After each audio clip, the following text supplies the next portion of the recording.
Have you ever seen a car with features that make you ask, what were they thinking?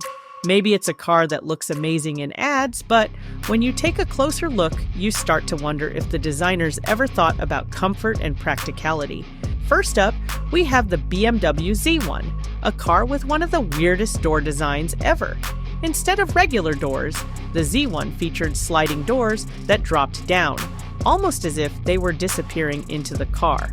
This futuristic feature looked cool at first, but in reality it was incredibly impractical and expensive to repair. Who wants their car doors to disappear while they're on the road? The Subaru Brat, a car that tried to be both a truck and a passenger vehicle, is another perfect example of a feature that didn't make sense. Subaru thought it would be a good idea to put 2 small seats in the back of the truck bed. Sure, it made sense if you wanted to drive around a few people in the back, but the reality? Those seats were totally impractical and, to be honest, dangerous. But hey, it saved Subaru money on taxes, so there's that. The Toyota Crown Comfort, an iconic taxi in Japan, had a feature that no one really needed: the automatic door button. Yes, you could press a button to open the back door for passengers, which sounds cool until you realize the door opens on its own whether you want it to or not. It was supposed to make life easier for taxi drivers, but in reality, it just added another complicated feature that didn't serve much of a purpose. The Citroën DS was a pioneer in many ways with its futuristic design and advanced features. One of those features was its high-drop pneumatic suspension, which allowed the car to float like a magic carpet. Sounds amazing, right? Well, it was, if you could afford the maintenance. The suspension system was expensive to fix. And we can now see the suspension sphere as well here at the back. And it often required specialized knowledge, making the car much harder to own than it should have been. A great idea, but one that caused more headaches than it was worth. The Peugeot 1007, a city car that came with electric sliding doors. On paper, this was a great idea. No more banging your door into other cars in tight parking spots. But the reality? The sliding doors were incredibly slow, and the car was just as wide as any normal car. So in the end, you still had the same parking struggles, but now with the added frustration of waiting for the doors to open.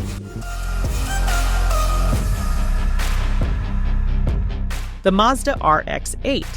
The RX-8 came with the revolutionary Wankel rotary engine, a unique engine design that was smaller, lighter, and revved higher than the traditional piston engine. Sounds great, right? Well, it would have been if only the engine wasn't notorious for burning oil, having terrible fuel economy, and being impossible to maintain. Despite the promises, this feature didn't make a lot of sense in real-world driving. The Pontiac Aztek is one of the most infamous cars in automotive history, widely criticized for its strange, boxy, and overly angular design. Introduced as a mid-size crossover SUV, Pontiac envisioned it as the ultimate adventure vehicle, with marketing that portrayed it as perfect for camping trips, road trips, and weekend getaways. It even came with optional features like a built-in tent and a cooler. However, when it hit the market, the Aztek became the poster child for ugly cars, with its awkward proportions and mismatched body panels leaving people confused rather than excited. Despite the flack, the Aztek was ahead of its time, offering features like all-wheel drive and tons of cargo space in an era when crossovers were still a niche market.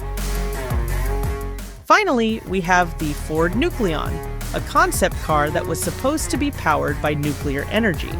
A car running on nuclear power may sound like something straight out of a science fiction movie, and it was. Despite its futuristic design, the Nucleon was never made due to safety concerns and the technology just not being available at the time. While the idea was exciting, it was far ahead of its time. So there you have it, cars with features that, while interesting, just didn't make much sense in the real world. Whether it's an impractical door, an overcomplicated suspension system, or a seat that no one really needed, these features were more trouble than they were worth. But hey, they make for interesting stories, don't they? Let me know in the comments which of these features you think made the least sense, and don't forget to hit like and subscribe for more of these oddball car stories.